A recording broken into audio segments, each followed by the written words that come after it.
All right. Hello, folks. How we doing? It is Friday night in June, and we are here talking about quarterbacks in the 2025 collegiate season that will be draftable in 2026. I'm Randall at Randall Slifer on Twitter or Blue Sky. You can find me. I'm with the Draft Professors and Team MBS. Anthony, how you doing today? I am good, excited to be back with you guys.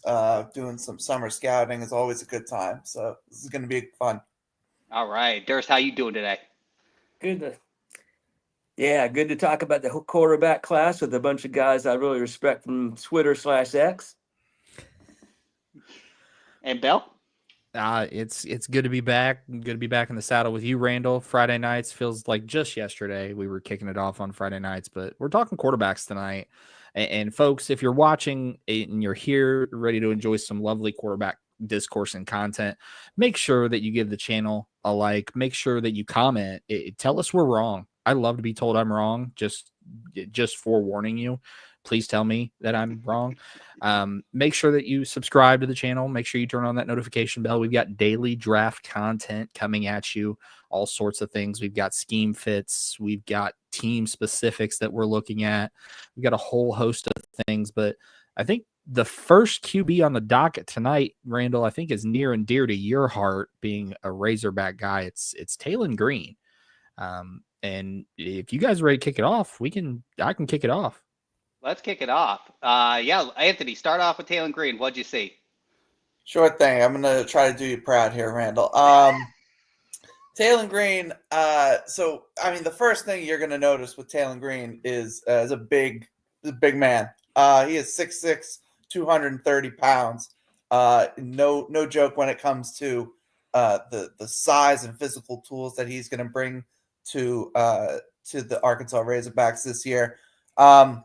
Really good mobility for his size too. He moves really well, both in the pocket and then just as a scrambler. He can be an absolute killer on sort of these RPOs, read option kind of plays. There's one play, if you watch him in, I forget what bowl game it was, but when they played Texas Tech at the end of the year, there's a 3rd and 11 where he just basically rolls out to his right, sort of uses that athleticism to get a chasing defender to fall to his knees, but he keeps his eyes downfield and just launches a stripe to the receiver for a big first down. So there is a lot of, you see flashes of a really good quarterback. And I think if you are an Arkansas fan like Randall, you're kind of hoping a second year with Bobby Petrino is going to really kind of push him to that next level. I think the big questions are just still, for me, the processing does feel slow at times still. Sensing pressure is still a big problem for him, I think. He took 32 sacks this past season, which is not great. So I think really it's just the mental side of it is where it just kind of needs to, speed up, get that clock faster.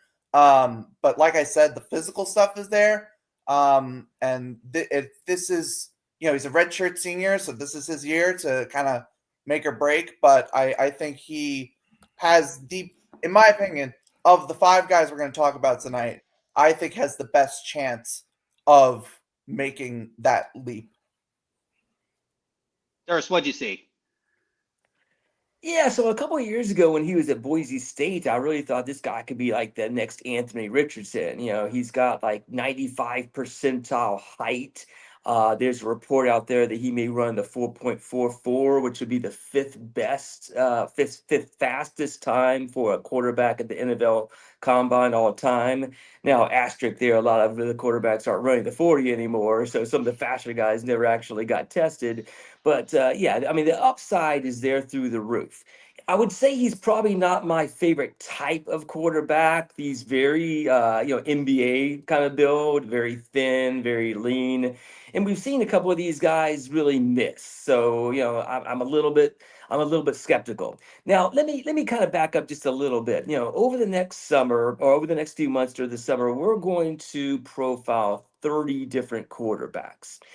So the NFL average, or the 5-year average for quarterbacks being taken and drafted is 11.4 over the last 5 years, with a high of 14. So I'm kind of torn. This is a time during the summer I like to be optimistic. I like to say every single one of these guys can take a big step forward. They are not finished products now, but at the same time, realistically, about 2/3 of the guys we're going to talk about may not even get drafted, or at least 2/3 of them won't be drafted high enough to be very, very relevant. So Taylor Green's a guy that I think has a lot of upside, but he's got a lot of things he has to work out. Now, this year, I've also decided to try my hand at doing some numerical scouting. I think a few of you guys, a few of you listeners at the draft, uh, um, the draft professors, have been working on the numerical scoring system. And so with quarterbacks, I've divided into 10 different categories, which is accuracy, arm strength, vision, and decision making. But can you see it? Can you process it? Arm arrogance is a strange category, but it's basically, do you have the confidence to push the ball down the field? Are you a check down bubble screen guy, or are you going to push it down the field? Are you going to try to make tight window throws? So when you get into like the top 5, top 10 guys, I like to see that arm arrogance score be high. Sack avoidance, turnover avoidance, mobility, playmaking ability, mechanics, and then sort of a grab bag of intangibles, which isn't just like, are you a leader, are you a good guy, but are you also going to be able to be somebody who can take the team, put them on your back, and will this team to victory? So when it comes to accuracy, I gave Taylen Green only a 4. Now, mind you, a 5 to me is NFL average. So a 4 is just slightly below average when it comes to accuracy. Arm strength, I gave him an 8, which is quite a bit above average. Vision decision, I gave him a 4 again, a little bit below average, room to grow. Arm arrogance, I think he's got some confidence in there. So I gave him a 7. Sack avoidance, I gave him a 4. Now, he's got the athleticism to avoid sacks.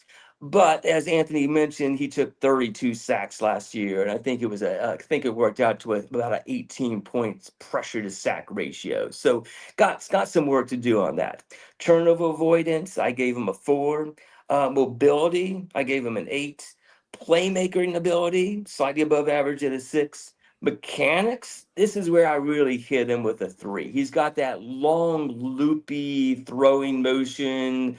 When I talk about mechanics, I kind of include the release and the delivery in there. And this is not really my style. Quarterbacks have this long appendage guy that has that long, loopy throwing motion. And then when it comes to intangibles, I gave him a 6. I do think that he had the what Anthony remind me, or not, Randall can remind me, he had the most or second most total yardage ever for a quarterback at Arkansas in his first season there. Is that right? Correct. Yeah, we were Yeah. 7th in offense, and Taylen Green had 20 less rushes than Jaquindon Jackson whilst throwing the ball. Yeah. So, I mean, he is, he's putting the team on his back, and, he's got a chance to break those records again this year. So for my comps, I've got an upside comp of Vince Young, but then a downside comp of Terrell Pryor. So anybody remembers Terrell Pryor? He was the Ohio State quarterback, kind of a similar build, but couldn't, I think he got drafted as a wide receiver. I know at some point he transferred or transitioned into wide receiver, but became an excellent wide receiver. I think he got 1,000 yards one year. So he's got the athleticism. He's got some unique size to him. I'm just kind of worried about some of the aspects of his game translating to be an NFL quarterback. There you go. Bill, what do you think about Tyre? Yeah, so you guys hit the nail on the head. The big things for me with Taylen Green and Durst, you kind of hit on it a little bit with the potential of a 4.45 40. He made the Feldman Freak list in 2023 with almost 23 miles an hour on GPS. This guy is moving at 6'6", 230. I think he has, and I won't say I think, I know he has probably one of the most beautiful deep balls in all of college football. That thing leaps off his hands quickly. It loads up quickly and it's out quickly. He also was really impressive with his command and RPO concepts. That's probably his best concept to be able to read is an RPO, because he's got the athletic ability to see what he sees.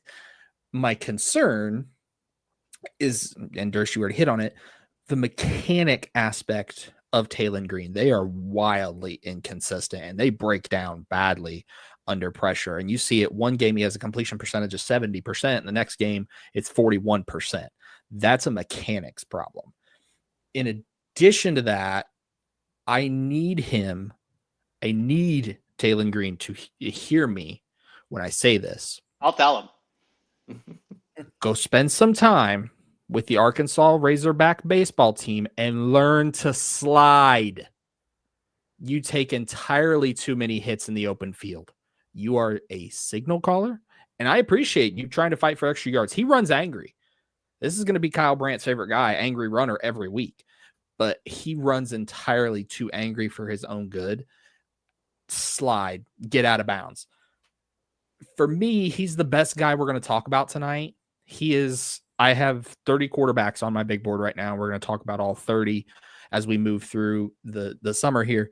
He is my quarterback 10 with a second, third round grade right around that top 100 marker. And Dersh, I'm glad you kind of hit on comps. For my comp, for me, it's David Garrard with the Jacksonville Jaguars. Same big style, big arm guy, has the athletic ability, runs angry, runs more violent. Never was the guy. David Garrard was a guy, and he's a guy you can win with. He's also a guy you can lose because of it. And I think that's what Taylen Green is. I would love to see him just focus on those mechanics, get those dialed in, figure out those mechanics, especially against pressure. And I think you have, at minimum, you have a guy who can run the RPO offense and be effective in tush push scenarios. Throw a 6th round pick at him, and maybe you convert him to tight end. Yeah, I love all that. So as the Arkansas fan, for everybody watching, I'm hosting, so I will not be talking about most of these quarterbacks. But as an Arkansas fan, I will chime in with Taylen Green. But I do agree, everything is right. I think his pre-snap reads are off. I think his processing is off. I think he needs to kind of get that in tone. I will give it some of the offensive line. He's never had a good offensive line in Arkansas. Arkansas hasn't had a good offensive line in about 5 years, with a couple people coming out in the draft. We did end up picking up Robinson and Kinter as the center and left tackle, moving Carmona into the left guard spot. So his blind side is going to be completely open. But my issue is the right side of the offensive line, with Shaq McRoy probably being the right tackle, who's a true sophomore transfer from Oregon. He's a 5-star, 6'8", 350-pound guy, but he hasn't played a single snap because they redshirted him, or they didn't play him in the first year.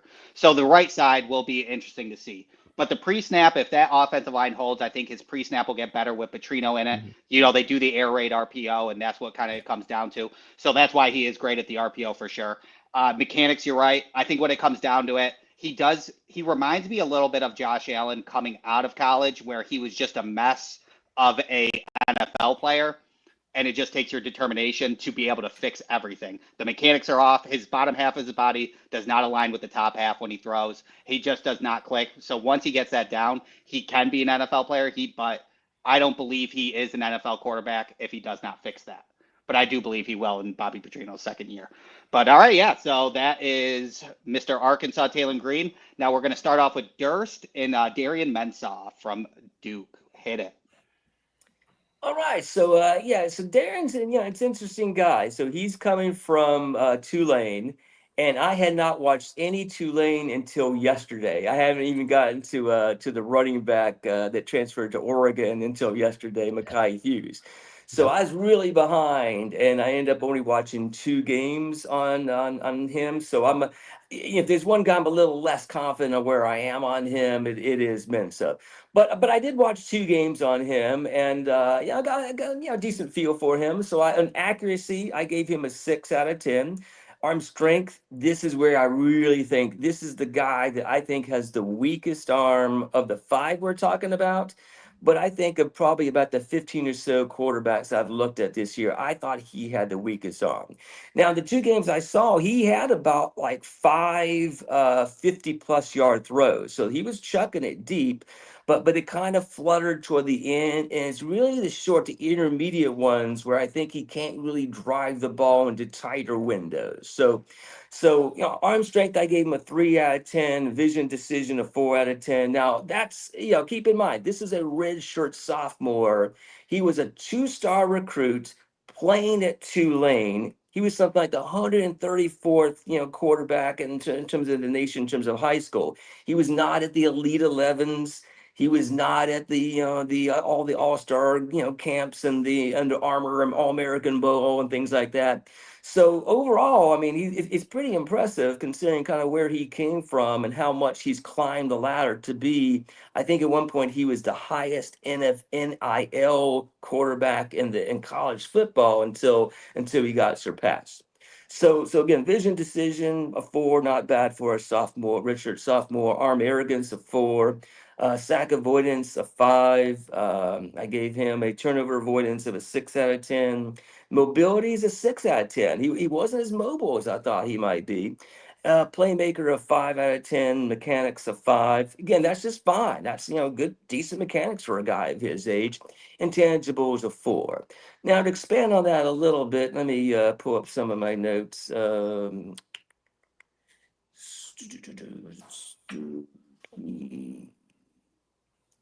All right, sorry about that. So even though he can move, he really likes and wants to stay in the pocket and keep his eyes downfield.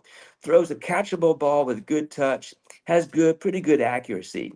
He generally takes care of the ball. He only had 6 interceptions and 7 fumbles last year, and avoids sacks. He had a 16.7 pressure to sack ratio, despite having a higher time to throw. Pretty clean in his footwork mechanics and a tight release. I saw some under center reps too when he was at Tulane. So it's always kind of good to see those under center reps that you don't often get in college football. But I wrote down his weakness: small sample size. Again, 1-year starter, weaker level of competition. Again, despite several 50 to 50 yard throws at Memphis and what was the other one I watched? The Memphis game and Oklahoma. No, I'm sorry. Yeah, Memphis and Oklahoma. Despite that, I thought his arm strength left a lot to be desired. I thought he had the weakest arm of anybody I studied in this class. In the end, I think this is a guy that's going to return to school. He's making $4 million. I don't think we're going to see a lot of redshirt sophomores entering the draft when they can make $4 million, and unless they know they're going to be a top 5 or 10 selection. I think if they're here in round 3, round 4, I think we're probably going to see these guys more and more go back into to college football. I had a NFL comp for Joshua Dobbs, the former Tennessee Vol. Had a very similar body style, where he's kind of tall but a little lanky. Bill, what do you see when you Nice. watch this film? Hey, Durst, to piggyback that off real quick for your stats, is on deep shots with the weak arm, he is completion percentage at 35%, 4 touchdowns, 4 interceptions, with a 13% turnover worthy play. So Yeah. stats to back that one up. Hit that, Bill. Yeah, I was gonna say Durst did a lot of it. The big things with Darian Mensah, obviously 6'3", 200 pounds. So he's got a decent frame, but it's a little thin. You'd like to see him pack on 20 pounds or so. Ball placement's not an issue for Mensah, especially on short and intermediate throws. The ball is there when it needs to be there. He has average NFL arm strength. He can make the throws that you need him to make, except for, like Durst mentioned, those deeper outs, those verts, those deep shots. He's not going to be able to get that there, but he can make the short stuff, the slants, the curls, the comebacks. He's not going to be a scrambler type. This isn't Mensah's game, but he can navigate the pocket pretty well. My biggest thing is his decision-making under pressure. His internal clock is completely shot. It is panic mode engaged from the moment the ball snapped and hits his hands. He hurries everything to try to speed up the process and falls flat on his face when he does so, and mechanical concerns just abound aplenty. He also rarely doesn't throw his receivers open. He waits for them to break open. Part of that is he's a redshirt sophomore. He doesn't really have that skill set yet. But when you have a guy who, doesn't have a good NFL arm, you have a guy can't really throw folks open, can't really navigate pressure well. On my board right now, he's my 18th overall quarterback with a late 5th round grade. I think he should, like Durst said, should return to school, because the big thing for me is a level of competition concern, because of the same factor. If you play at Tulane and you don't really light the world on fire, I don't know if I can trust you to light the world on fire in the NFL. So I want to see how he's going to do now at Duke in the ACC and see if we get an improved level of competition. My comp for him is Tavares Jackson, the Minnesota Vikings guy, same style, kind of lean, kind of lanky, has the athletic ability to move. But that's not going to be his game. He wants to stay in the pocket, which is pretty surprising considering how athletic he is. But I ultimately think Mensah should return to school. And great question there from our godfather, Jim. I think it's Fitzpatrick right now. At Durst, do you think Fitzpatrick or Mensah who's got the better arm strength? Oh man, I mean probably Fitzpatrick. Yeah, I mean, throw ball, have Mensah throw a ball while getting ripped by the face mask and see how far it goes, and then we'll talk. Exactly. All right, Russo, what'd you have, buddy? Yeah, no, I think you guys both nailed it, and I would also say Fitzpatrick to that question. The two big concerns for me are just the lack of natural arm talent that I just don't think he has, and the pocket presence and how he handles pressure in the pocket. If you watch him against Rice, there is a play where he just he tries to escape out of the pocket. He scrambles to his right, but runs back it's 15, 20 yards. Yeah. And then eventually gets sacked by the defender, and it's almost a safety, even though he started at almost the 20-yard line. So yeah, his ability to navigate the pocket under pressure is not great. And to Bill's point, the big reason for that, or at least one of them, is the fact that he's a redshirt sophomore. He just doesn't have a lot of playing time under his belt right now, and that's obviously not his fault. That's just how it is. So I would strongly advocate, barring he has an unbelievable season that I don't think any of us would be expecting, I would fully advocate for him to not declare this year. Get your feet wet in the ACC now. He's transferred to Duke. And I do think he's shown some good things. I think one of the things he does really well is his ability to use his eyes to manipulate defenders and then be able to make throws. He flashes a good ability to do that. I think there is his mental understanding of defenses is developing. So I think there is something there, and his mental processing is going to have to be great, because he's going to have to just overcome what I think is just lacking arm strength, unless he, puts on weight and is able to build muscle and add to that. But there's things to like, but I am very concerned right now. If I were just saying he's definitely coming out this year, there are things that I would be very worried about if I was going to use any draft pick on him. But in a couple of years from now, I could see where he can develop and grow and then become more of a viable QB worthy to be drafted. Awesome. All right. I have two questions. Question one for Anthony. Is ball security an issue? Because as I'm seeing this, he only does have 22 touchdowns, I believe, 8 interceptions, not bad, but he does have 7 fumbles. Is that in cause of him scrambling and running, or is it actually in the pocket where he's getting strip sacked or things along those lines? It's a little bit of both. And I do think the interception number, I don't want to say it's not bad. It's not bad, but it's also a little misleading in that I believe his turnover-worthy plays is 16, which is not, it's not the worst number you've ever seen, but it's not particularly great either. So I do think there is a little bit of good fortune when it comes to the interceptions he has versus the interceptions he could potentially have.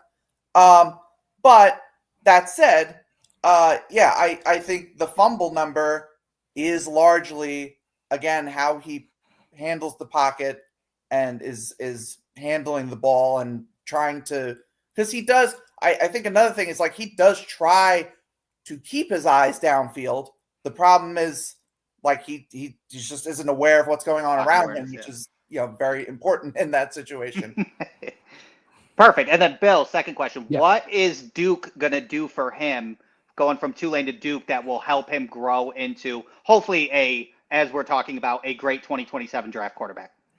The big thing is give him competition to be able to work on that progression against more complex defenses. When you're in the American and the games you're playing against Memphis and Rice, let's be honest, those are the future accountants of America as cornerbacks and defensive linemen. When you're going against Clemson's and Miami's, now you can see more complex defenses. You can prepare for those a little bit better and learn through those mistakes. The mistakes he made at Tulane, there wasn't much to learn from it. It was just a bad play. Whereas at Clemson versus Clemson or Miami, he can learn from it. Hey, this corner came down early or this safety rotated over. I can pull something away from that. In addition to that, he's going to be playing with better teammates in terms of talent level.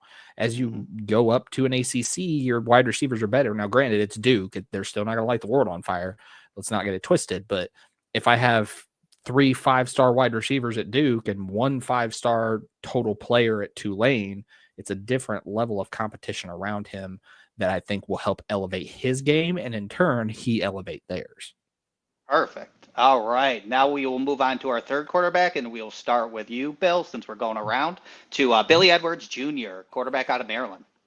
Yeah, so Billy Edwards Jr., formerly out of Maryland, he's going to Wisconsin, taking his talents to the Big Ten. 6'3", 219. Big thing, he's got his arm talent, his sidearm release. It's like cracking a whip. That thing gets in there, and he can layer passes pretty well. He has probably some of the best deep ball accuracy of any quarterback that we're going to talk about tonight. He can layer it in the bucket and throw it on a frozen rope, and he knows when to take a risk and knows when to back off. My biggest concerns with Billy, though, is his mechanics. They're all over the place. He's got a low elbow release in that slot arm that just makes it hard to throw a consistent ball. You almost have to tear down his throwing mechanics and rebuild it from the ground up. And I don't know if you're going to want to do that with him. He also doesn't have any anticipation. He waits till guys are 7-11 to throw the ball on. What I mean, he means open all the time. He can't throw with any anticipation. In addition, when they're static in the pocket, his ball security is just all over the place. It entirely too loose. It's like he's holding a loaf of bread out there. And when you have static in the pocket and you have rushers coming around you, it's concerning for me. We said at the start of the episode, we were looking at 30 quarterbacks over the summer here. He is quarterback number 30 for me. And he is a 7th round selection. When I look at his game, I look at Kellen Mond at Texas A&M, the same conversations you had with Kellen Mond, you're having with Billy Edwards Jr. at Wisconsin. And I sure hope that Luke Fickell can make it work. At the same time, it is Wisconsin. How much are we expecting them to throw the ball around the yard in the Big Ten? Or is this going to be a manage the game, don't turn it over, and be a average level guy? But I have a 7th round grade on him, but if someone told me that he was an undrafted level quarterback, I wouldn't fight you too hard on it. Anthony, what you got? Yeah, a lot of similar stuff to what Bill's talking about. I think you'll see him make some beautiful deep throw passes, like Bill said, and you'll also see just some ducks. And I think a big reason for that is what Bill talked about with just the inconsistent mechanics. I don't think his arm is it's not bad. I think it's adequate. I don't think it's going to light the world on fire either. but yeah, that combine that with the bad mechanics, and you're just getting a very inconsistent time. And keep in mind, he had two very good wide receivers at Maryland, Ty Felton and Caden Prather. So now going to Wisconsin, I would be a little concerned that he doesn't have even those kinds of playmakers. But he doesn't throw with anticipation, like Bill said too. I don't really see him driving the ball as much as I would like those high velocity throws that you just got to make sometimes as an NFL quarterback. I just don't see him really doing that. He's a big physical guy. He's 6'3", 222. So he can be hard to bring down. But he's not like overly athletic. He can scramble and use his legs a bit, but it's not really I wouldn't say it's a strong suit of his game either. And like I said, he can make good deep throws, put some nice touch, and can layer the ball well. But for me, there's just not a whole lot of stuff that I love about him. I wrote down his ceiling is basically like Davis Mills, bigger guy that's got like a little bit of mobility and can probably lead an NFL offense, but he's never going to wow you with physical tools, and he's not really going to wow you with impressive throws in my mind. Darius, what you got? All right, so do keep in mind this is a 1-year starter. He backed up to his little brother for a couple of years there. So again, all these guys have the potential to improve. But like Anthony said, are we gonna see that in Wisconsin? That seems like that might be a worse landing spot than Maryland was. But I basically have good size, very good size and frame. Edwards' top attribute is his release, delivery, and ball velocity. He's also pretty good at a quarterback sneak. We still got the tush push that hasn't been banned just yet. But my weakness list is pretty lengthy. I wrote down short passes are often thrown with too much heat. His deep ball, while beautiful, is normally far from its intended target. I felt his intermediate throws were his best, but were still normally thrown with poor timing and anticipation. Too often I saw receivers that they were thrown into traffic. So he's thrown into a situation where the receiver is going to take a hit because of the trajectory of the ball. And also saw a bunch of diving catches. Again, he had some great receivers at Maryland, but too often they were having to make diving catches just to pull down what should have been routine receptions. Let's see. So gets a lot of balls that were swatted at the line of scrimmage for a pretty big guy. He lacks speed as a runner, and then he only averaged 1.9 yards per carry in 2024. So what I wrote down in the end, while Edwards has some of the traits necessary to succeed at the NFL level, he would need to develop considerably in this one season at Wisconsin to be a viable NFL draft prospect. And similar to Bill, I do have him as my lowest ranked quarterback, not just of the 5, but of the 15 or so that I've studied. I wrote down the upside, being kind of optimistic. Could he develop into like a Will Levis kind of player? Somewhat similar size and a little bit of a power rusher. But my downside is Bryce Petty. If anybody remembers the former Baylor Bear, Bryce Petty. Ooh. Oh, I remember Bryce Petty.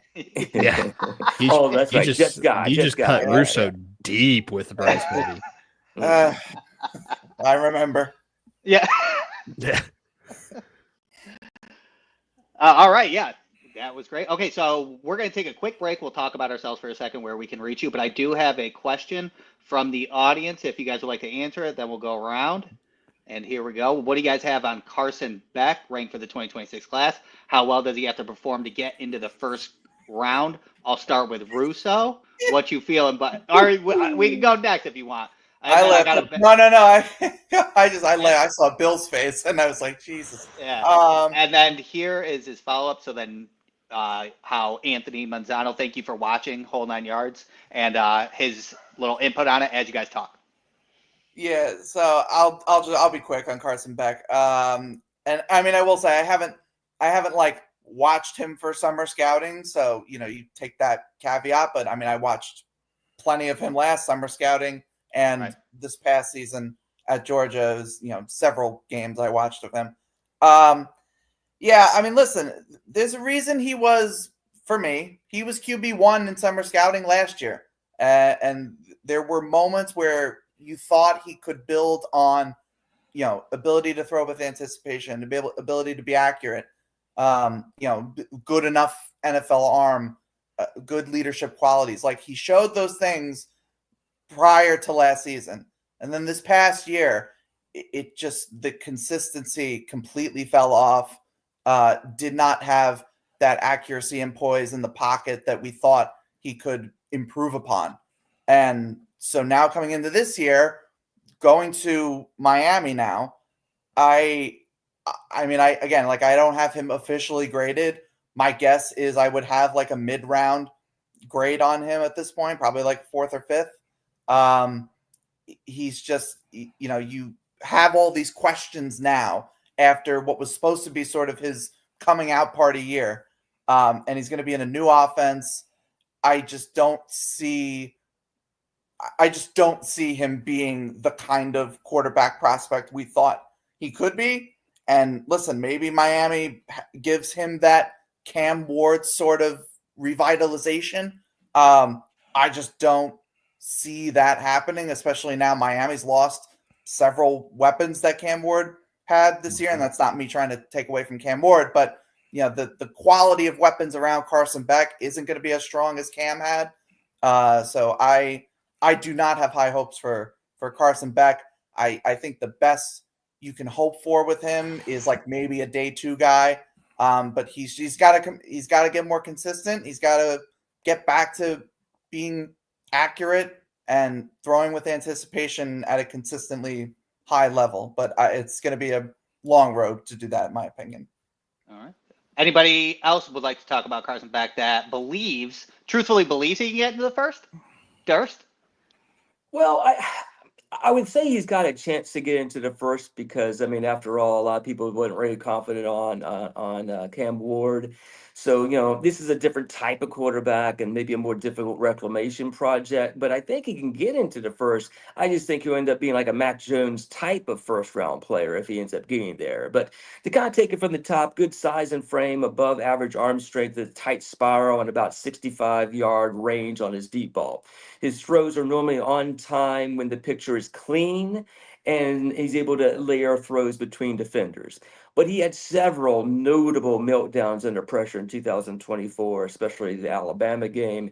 He had 8 fumbles in 2024. He's got difficulty with the post-snap processing, and he basically just needs to rebuild his confidence from the ground floor. I think eventually he just lacked the confidence. And let's not forget about the injury either. He's recovering from a right UCL injury. So, I wrote down that he, at his core, Beck is a big, tall pocket passer with some ability to extend plays with his legs, but is at his best when the pressure is minimal and the coverages are clear. Bill, you got a little bit on Beck you want to talk about? Yeah, so I actually have Beck graded on my board right now, and he's a late 5th round pick, and there's some concerns. Durst, you already hit on it with the UCL injury. That's his throwing elbow in that UCL injury, so we have to take that into consideration when we talk about his arm strength, which I didn't think was great. I thought it was NFL level. I'm not saying he's a Cam Ward. He's going to throw the ball 80 yards down the field. He could make all the throws you needed him to make. The concern was on the deeper outs, he just didn't really pull the trigger quickly enough. He hesitated, and it's almost like he didn't trust what he was seeing. When you go back and you watch those Georgia games, watch the ball placement. Beck was not putting that ball in a position for his wide receivers to make plays after the catch. It was a struggle for them to move after the catch. I am in the minority, and I think him going to Miami was probably the worst thing he could have done, because now we saw what Cam Ward did last season. If he doesn't come out and exceed that, it's going to be, it's clearly not. It's going to be a constant comparison all season long. Wait for that first 3 interception game. Well, Cam Ward didn't have bad games, which he did, but we can all see what the media is going to spin it into is, Carson Beck's a bad decision for Miami. For me, my comp for him is Jake Locker. Physical guy, has all the tools in the toolbox except for the instructions, and doesn't know how to read instructions in Spanish. That's what I see with Carson Beck, and I don't see him getting any higher than a 3rd round pick right now. I've got him as a late 5th, and I just can't get behind 1st round or even 2nd round hype for Carson Beck at this point. All right. Well, yeah. Then we'll move on to the next quarterback. My thing is intangibles matter about quarterbacks, and I think he's got to win the breakup in Miami. If he can win the breakup in Miami, his mentals will get back. And then we're back in business. But all right, let's get back to the show. And let's go Jalon Daniels from Kansas. Let's see, we did the wraparound, so now we're going back and starting with Mr. Russo. What you got? Yeah, so Jalon Daniels, I think is the only one of the 5 we're talking about tonight that I actually did summer scouting for last year. He's been around the block. He has been Kansas' starter for a couple years now. And I think there was a viable chance he was going to be in last year's class. Had he not had the down year that he had coming out of 2023, I think there was a legitimate belief that like he could be a quality day 2 pick. But he and Kansas as a whole, I think kind of just did not have the season that they were hoping for as a program. But you watch him play, and if you're looking for a quarterback that can run a RPO heavy sort of offense, Jalon Daniels is your guy. He can run with, I would say he can run with almost any other quarterback in this class. Just pure mobility wise, he's quick. He's got good vision as a runner, and I think he makes good decisions as an RPO facilitator. All of that he does very well. Him and Devin Neal were effective at times. I think he also has a very good ability to not take sacks. We've talked about several guys now that taking sacks is one of their negatives. Jalon Daniels does not have that problem. I think he only took like 9 this past year, which is a very good number. The big thing, it really just boils down to size. He's only 6 foot. He's 220, so he's not skinny, but he doesn't feel like he has the NFL measurements that you want for a quarterback. He also just doesn't really have the NFL throwing ability that you see. He doesn't really make NFL throws on a consistent basis. Part of that is the offense just doesn't really ask him to do that. There's plenty of check downs and screens and quick outs, stuff like that he's making. But you don't really see those down the field tight window throws. That also kind of hinders his processing. I don't think you really see him having to go through progressions, having to find a second or third option. He just doesn't have to do that, and he doesn't really do it even when he should. And just injuries over the course of his college career, I think, is the other concern. Back injury, I think it was in 23. And then I think the year prior, shoulder injury. So, health is a big question.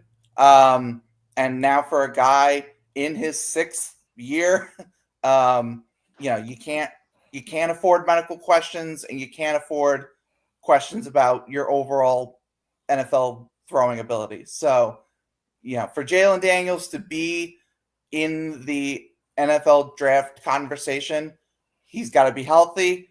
He's got to be consistent. And I think he's just got to push the ball down the field more as a passer. Very nice. And to piggyback off that, last year he took 10 sacks. And then the previous year in 2022, when he played a full year, he only took 7. So consistency, that is correct, Russo. Nicely done. Durst, what'd you see out of him? Yeah, I mean, I think Anthony touched on a lot of the bigger points. I mean, basically, it's age, 6 year senior, it's injury concern, and it's size. And that triumphant there might just be too much to really overcome for what used to be a promising draft prospect. When he had his breakout game in 2022 against Arkansas in the bowl game, where he threw for 555 yards, 5 touchdowns, while scoring another one on on the ground. That Yeah, I that was, I remember. think, the 2022 bowl game, and I mean he had a lot of fans, but he missed a significant amount of 2022, as Anthony said. He missed almost the entire 2023 with the back injury, and had a pretty much a nice little comeback last year. I've been watching him for a while because I was a big Devin Neal guy, so I've been watching this guy, for a while now, but. Basically, I wrote down Daniels is a playmaker out of structure with a very strong arm and the ability to consistently make plays with his legs. He significantly improved his pressure to sack ratio to a career low of 10.1% in 2024. He thrives in an RPO driven system. Even when off balance, Daniels can drive the ball downfield with good range, velocity, and arc. The ball will frequently get there before the defender can make his break on it. And I thought his best throws were sideline throws when there's only really one defender that he has to take in consideration. But very hot and cold accuracy, lacks pro level touch timing, anticipation, is not comfortable throwing with a lot of bodies around him. And I think he'll just need the perfect landing spot. Perhaps he'll be best if he could be a backup to a quarterback with a somewhat similar skill set. Of course, what would make the most sense and be the most confusing is if he backed up Jaden Daniels in Washington. Makes sense. It does. Yeah. Bill. Yeah, be very Yeah. confusing for the Bill's like, answers, I'm yeah, no, sure. that's right. Yeah. No. Russo and Durst hit the nail on the head with Jalon Daniels. This is a guy. I think he's probably one of the most athletic quarterbacks of this class, and that's saying something. He makes plays and extends them long after they've been deemed dead on arrival. He has that ability.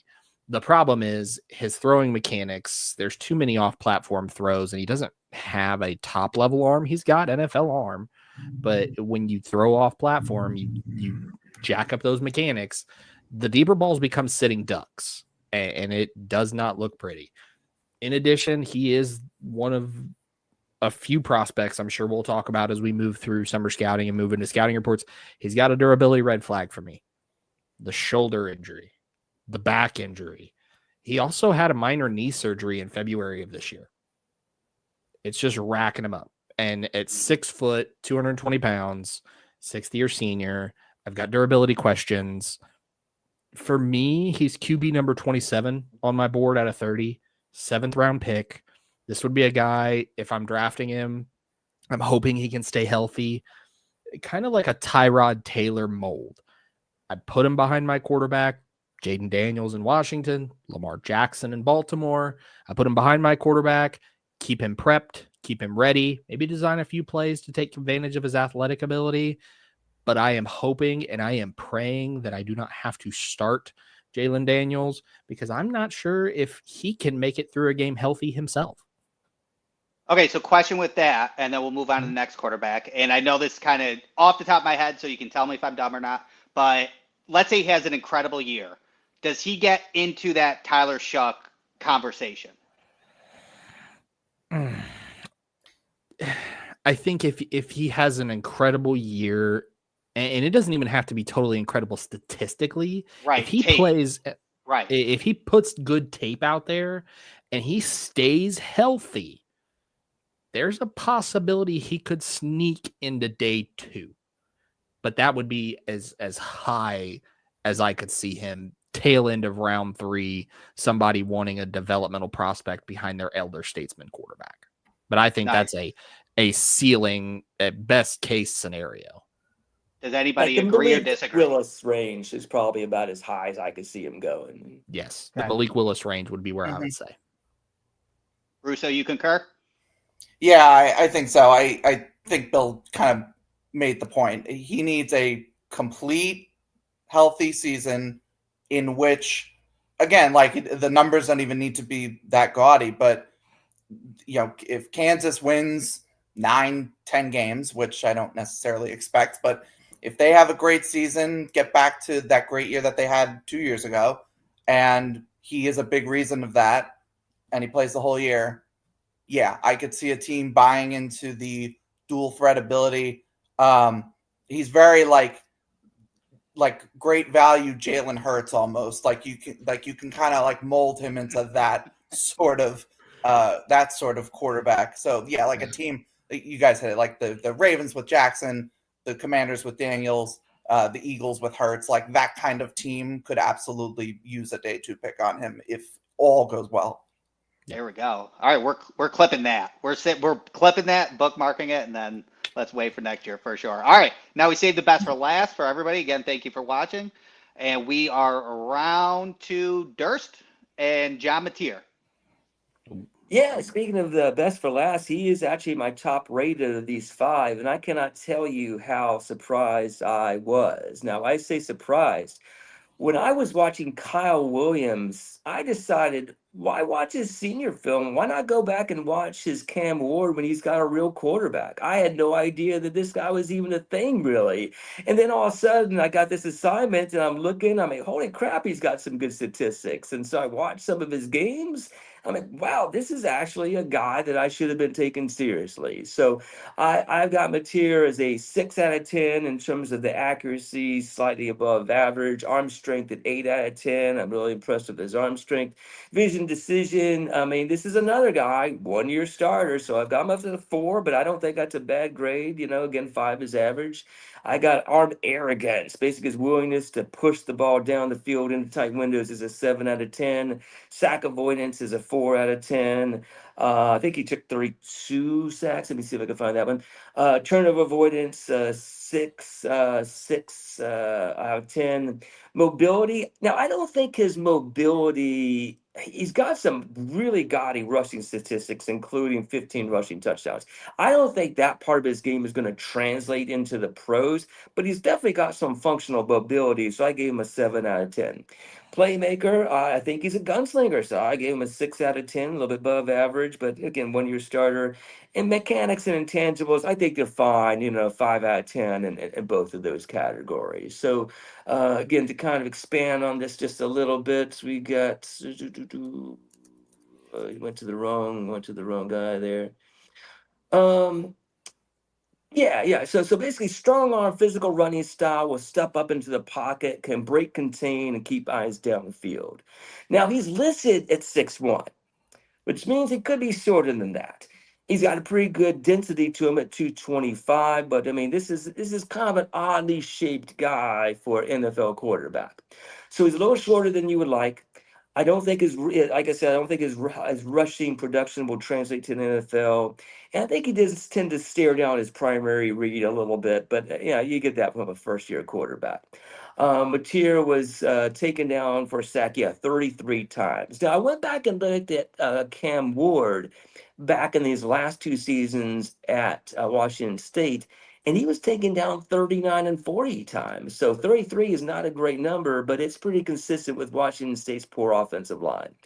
In Washington State's first season since the Pac-12 collapse, we'll just call it, it seems like their schedule seemed pretty easy last year. So, I'm a little bit concerned about what he'll do against SEC competition, because we didn't really even see him go against a full Pac-12, schedule this last year.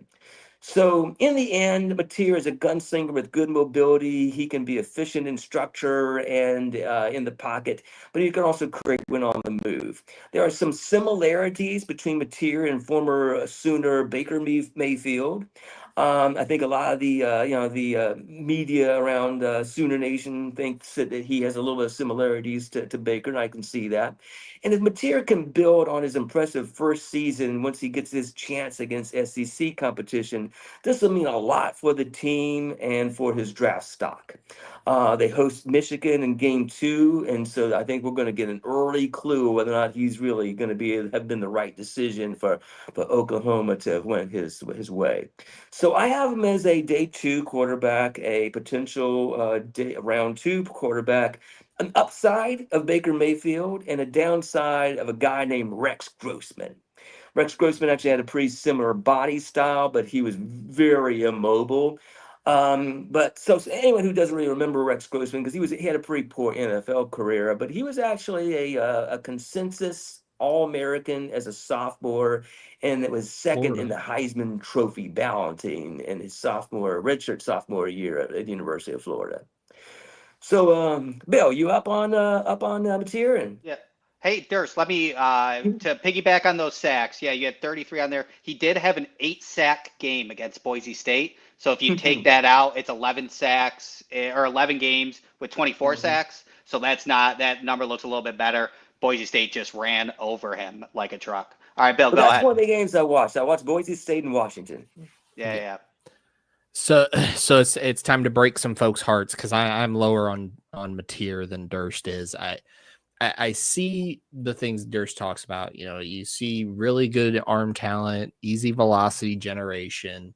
You know, it has a really good short area quickness. You know, 38 carries of 10 or more yards, able to punish defenses very quickly with that short yardage. But I'm with Durst. I don't think it translates to the next level, but he has good pocket mobility. My concern is his ball placement on short throws. It is scattershot. You talk about being a gunslinger. He's a gunslinger with a shotgun trying to break through a door. It just goes everywhere and nowhere all at the same time. There's a lot of times I see passes at their knees, behind them, over, under. It limits potential yards after the catch. Part of that screams a mechanics issue. Part of that screams he's 6'1" and he's trying to put it in a position where he can see it going there. And Baker had that same conversation about that. But he also struggles with consistency working through progressions against more complex defenses. And that's what I want to see at the SEC level is how those SEC defenses, even the Missouris, it doesn't even have to be the Texases and the LSUs, but the Missouris and the, Mississippi States, how those complex looks are going to affect Mateer. Because a lot of times in those complex looks, he diverts right back to his safety blanket and his primary read, and he has confidence in his arm, and he's going to throw it. But the problem is, it may not be open. It may be double. It may be triple covered. In addition to that, he does have a tendency to hold the ball too long against those disguise coverage, almost like he's not sure of himself where to go. He's a gunslinger who trusts his arm, but then gets a disguised covered look and doesn't trust his arm anymore. So for me, Mateer he is quarterback 16 on my board with a 5th round selection. Reminds me an awful lot of Jeff Garcia. Same, smaller in stature, 6'1", 200 pounds was Garcia. Had mobility to move in and out of the pocket, had an NFL arm. Probably trusted his arm a little too much. I see the Baker Mayfield. There's too much in terms of Mateer's mechanics that I'm concerned with, especially in the short game and a little bit in the intermediate game, that his height's affecting him. And him going from Washington State, where it was a concern, to now a level up in Oklahoma, but I haven't seen any really rectification from Washington State. I'm concerned. So, like you said, Durst, week 2 against Michigan, that's going to be the put a pin in it and see what Mateer has to say there. But Russo, I know you're the big Mateer fan. We talked about it before we kicked the show off. Yes. I'm going to turn the reins over to you. That's me. No, yeah, I think I am more in the Bill on the Bill side of this than the Durst side of this. And don't get it twisted. There is definitely a Mateer hive growing right now. They are out there and they are strong. But yeah, I think Bill hit pretty much all the notes that I have. He feels very much like a one read. And if it's not there, I'm running kind of guy. I don't see him going through the progressions.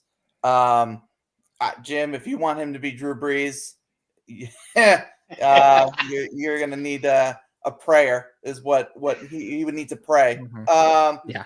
No, I don't think he has the, he doesn't show the accuracy at all three levels. It's there in flashes, like we've talked about, like the gunslinger, throwing style that he has, and it's certainly there. Some of those arm angles that he has as a thrower are like so bad they're good. But other times the accuracy is erratic. And I think it to Bill's point, I think it is at least somewhat based in inconsistent mechanics. He doesn't really stretch the field. I think he has a decently good arm, but it's not gonna blow your socks off. So that's not really his thing. We talked about the Boise game too. I think the Boise game is like a perfect microcosm of like all of these positives and negatives.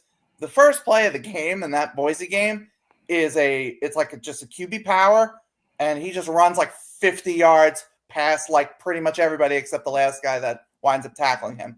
But like he can totally be a focal point of a college offense. I wrote down smaller Jeff Driscoll for our Florida Gators fans. Will remember Jeff Driscoll. But Jeff Driscoll's a little bigger, taller than John Mateer is, but sort of that similar, like, can certainly run, can certainly be that mobile threat, but just the arm talent is a question.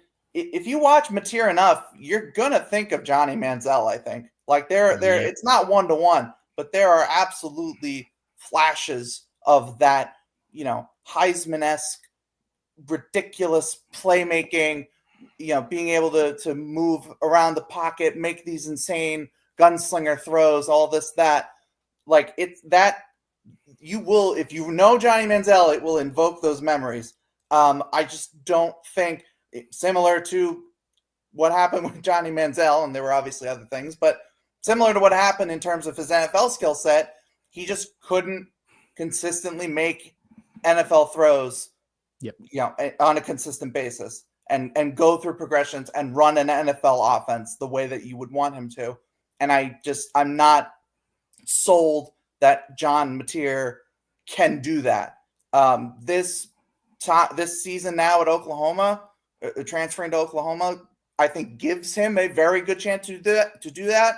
He's going to play SEC defenses week in and week out. He's going to get, SEC coaches. He's going to have some pretty good, weapons around him. So there is a viable path to where, I can sit here today and say I would probably not take him till day 3, but by the time we get to December, January, he could play his way into, potentially even first round, if not at least like second, third round conversation. I think of the 5 that we've talked about, he has the clearest path to elevating his stock from where it is now. Yep. All right. Well, that's great. And let's see. We are doing every Friday. We are doing quarterbacks, correct? So next Friday, we will send out a list of what we're doing. I'd like to thank everybody that watched throughout this hour. If you'd like to please like and subscribe to our channel at Draft Professors, is the best way to say thank you. So we appreciate that. Anthony Russo, where can we find you real quick? At Anthony_Russo 97. All right. Durst, where's all your stuff? At Durst NFL Draft. All right. And Bill? Yeah, so you can find all of my content over on X at Spark Scouting, as well as I'm a NFL and NFL draft analyst for the Right Way Sports Network. That's TWSN.net. And before we sign off, Randall, make sure I brought a little tidbit for anybody who follows us on X. I said I was going to bring a little tidbit tonight. After we do a little wraparound, I brought a list. Someone asked me, hey, who are your top 10 hot head coach candidates in the NFL heading into next season? But before I give that list, and one I think is going to probably shock some folks, Randall, where can the folks find you? All right. Yeah, you can find me on Twitter and Blue Sky at Randall Slifer. I try and interact with everybody there. do most of my podcasts with draft professors, and I do some podcasting with the NFL Draft Central with Team MBS Media, and I do writing there, mainly Arkansas Razorbacks and Buffalo Bills. But then I try and throw in a bunch of stuff. I'll probably be doing a Mario Kart article tonight. So go get it. All right, Bill, hit us with the tidbit. All right. So somebody asked me earlier this week, they said, hey, Bill, who's your top 10 head coach candidates going into 2026 NFL season? So I put together this list. One name we'll talk about at the very end.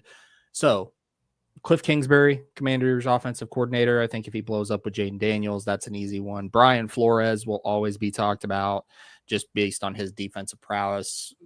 Bills offensive coordinator Joe Brady and Ravens offensive coordinator Todd Monken. Sneaky one, Seahawks offensive coordinator Clint Kubiak. If he goes out there and lights the world on fire with Sam Darnold or Jalen Milroe, could be getting head coaching calls. The next two are a little bit sneakier than people think. We watched Lions offensive and defensive coordinators get jobs this past offseason, Ben Johnson and Aaron Glenn. If you're wanting to emulate that Lions mold, a CEO type coach that you put at the top that can motivate players, their quarterback coach, Mark Brunell, and their offensive line coach, Hank Fraley. Those will be two guys to keep your eye on. Chargers defensive coordinator, Jesse Minter. Mike McCarthy, former Dallas and Green Bay Packer head coach, focused on the 2026 cycle. And I said I was going to bring this one. Every year we get a college coach that gets whispers around the NFL and potentially thing like that. Don't be shocked. Notre Dame head coach Marcus Freeman is a head coach in the NFL next season, especially, and you can clip this, throw this on Freezing Cold Takes when I'm wrong, because it's coming. If Shane Steichen is no longer the head coach of the Indianapolis Colts, don't be shocked if the first phone call that's made to replace him is 2.5 hours north to South Bend to bring Marcus Freeman down. Very interesting. Anybody believe that could be a factor? Oh, yeah, I could definitely see Marcus Freeman, at least in the NFL. And if Steichen's out of a job next year, which is distinctly possible, I think the Colts, that would make a lot of sense as an organization for him. There You think the Irish winning the national championship would increase or decrease the likelihood he goes to pro? Like, hey, I won my championship, let's go pro. And I think if they take home the national championship, I think he's gone. I think if he gets to the final, he's probably gone. If they're out in the semifinal or don't make the CFP at all, I think he'll come back for another year. But I think if he gets to the final and or wins it, I think he's gone. All right, so we'll just do one number, and then we're going to sign off. Again, thanks for everybody watching. How many head coaching jobs will be open at the end of the year next year? Just a number. Russo? I'm just trying to quickly brainstorm who's probably going to get fired. Yeah. 4. Durst? I with 8. Ooh. Bill? A pessimist here. I'm going to go 5. I'm with Russo. 5? I think 5. I'm with Russo. I was going to go 4. 8 would be a very fun offseason. That is just roulette. It's speed dating for head coaches. But yeah. All right. Well, we'll take off. Thanks everybody for listening. And again, we will see you next Friday for our next round of quarterbacks. Thanks so much, everybody.